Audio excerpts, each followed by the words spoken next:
रूस तेल को नहीं भारत उपरे क्रमागत अभियोग कर चली अमेरिका। भारत को रूस तेलर आवश्यकता नहीं, यह गोटे रिफाइनिंग लाभ योजना। यह क्रेमलिन पाई लंड्रोमार्ट बोली कहिसंती व्हाइट हाउस वाणिज्य परामर्शदाता पीटर नाभारो। वाणिज्य उपरे ठकुथिबारु अमेरिका भारत उपरे 25% टारिफ लगाइछि।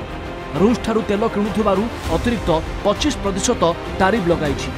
नाभारों जुक्ति भारत को रूस तेलर आवश्यकता नहीं, कारण 2022 रूस यूक्रेन युद्ध पूर्व भारत रूस ठारू कौनसी तेल किणु नथिला। वर्तमान रूस ठारू 30 रु 35% तैल आमदानी करुछि। भारत अमेरिका सहित वाणिज्य करी लाभ पाउछि। सेही अर्थरे रूस ठारू तेल किणुछि। यह रिफाइनारी रे प्रोसेस करी अधिक लाभ पाउछि भारत। सेही अर्थरे रूस अस्त्र शस्त्र निर्माण करी यूक्रेन युद्ध लढुछि, जहा फल अमेरिका करदातांक अर्थरू यूक्रेन को अधिक साहाय्य देबाकू पड़ुछि। राष्ट्रपति ट्रम्प एही खेल बुझी सारिछंती। नाभारो कहिसंती भारत दे जाइछि यूक्रेन शांति रास्ता, भारत किंतु रक्तपातरे तार भूमिका बुझिबाकू नाराज। नाभारो स्पष्ट करिसंती अतिरिक्त 25% टारिफ नैथिबा अगस्त 27 डेडलाइन को आगो को बढ़ा जिवो नाही। Prior to the invasion of Ukraine in February 2022, India bought virtually no Russian oil. I mean, it was like 1% of their needs. So the argument somehow now, as the percentage has gone up to like 30 and 35%, that somehow they need Russian oil to cool their homes or cook or drive their cars is nonsense. It's strictly profiteering by the Indian refining industry, big oil. The propaganda of the Indian government to make people want to feel sorry for them. Oh, they need the oil. They don't need the oil.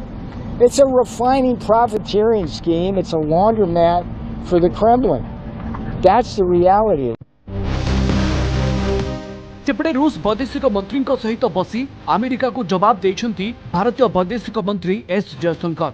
विश्व बजार रे तैल दर और जोगाण को स्थिर रखिबाकू America ही भारत को रूस ठारू तैल किनिबाकू कहिथिला। रूस ठारू सबुठारू अधिक तैल भारत किनि नाही। सबुठारू बड़ क्रेता चीन। रूस गैस रो मध्य सबुठारू बड़ क्रेता भारत नुही। यूरोपीय यूनियन रूस गैस रो सबुठारू बड़ क्रेता। रूस गस्तरे जाई ए दृढ़ जवाब देइछंती वैदेशिक व्यापार मंत्री एस जयशंकर। 2022 परठारू रूस सहित भारतर वाणिज्य बढ़ी नाही। अन्य किछि देश रूस सहित वाणिज्य बढ़ाइछंती। तेणु बुझा पड़ू नाही भारत उपरे America काहीकि tariff लगाउछि। We are not the biggest purchasers of Russian oil, that is China. We are not the biggest purchasers of Russian LNG. I'm not sure, but I think that is the European Union. We are not the country which has the biggest trade surge with Russia after 2022. I think there are some countries to the south. We are a country where actually the Americans said for the last few years that we should do everything to stabilize the world energy markets, including buying oil from Russia. Incidentally, we also buy oil from America, and that amount has been increasing.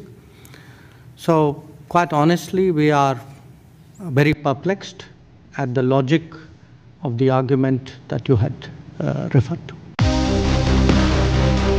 Trade war सहित America रे पुणी जोर धरिला visa रद्द अभियान। प्रभावित हेबे प्राय 5,50,00,000 वीसाधारी। विदेशी नागरिकों वीसा जांच करा जाउछि। धार्य समय ठारू अधिक समय रहिबा, अपराधिक कार्यकलाप किंबा आतंकवाद सहित संपर्क रखिले जे कोनोसी समय रे वीसा रद्द हेबार संभावना अछि। वीसाधारी नियम उल्लंघन करिथिले वीसा बातिल सहित सेमानकु सेमानक देश को पठाई दिया जिवो। ट्रम्प प्रशासन एबे समस्त स्टूडेंट वीसा गुडी को कठोर भावे जांच करुछि। पूर्वरु सेही वीसाधारी छात्र छात्री मानक उपरे तदंत केंद्रित थिला, जो माने पालेस्टाइन समर्थक किंबा इस्राएल विरोधी कार्यकलाप रे शामिल थिले, किंतु वर्तमान याको आहुरी विस्तार करा जायछि। अधिकारी माने कहिसंती जे जांच समय रे समस्त वीसाधारी सोशल मीडिया अकाउंट जांच करा जिवो। या मध्य देखा जिवो जे सेमानक देश रे सेमानक विरुद्ध रे कोनोसी मामला पंजीकृत होईछि कि नाही, सेमाने अमेरिका रे रहिबा समय रे कोनोसी आईन उल्लंघन करिसंती कि नाही ताहा जांच हेबो। विदेशी ट्रक ड्राइवर को आउ वार्क वीसा प्रदान करा जाउ नाही। ट्रम्प प्रशासन गत वर्ष तुलन में चलित वर्ष अधिक वीसा बातिल करिछि, जहां बाइडेन प्रशासन समय 4 गुणा अधिक। ट्रम्प पुणी थे राष्ट्रपति हेबा परे 6000 अधिक वीसा बातिल करा जाइछि। Bureau report, Kalinga TV.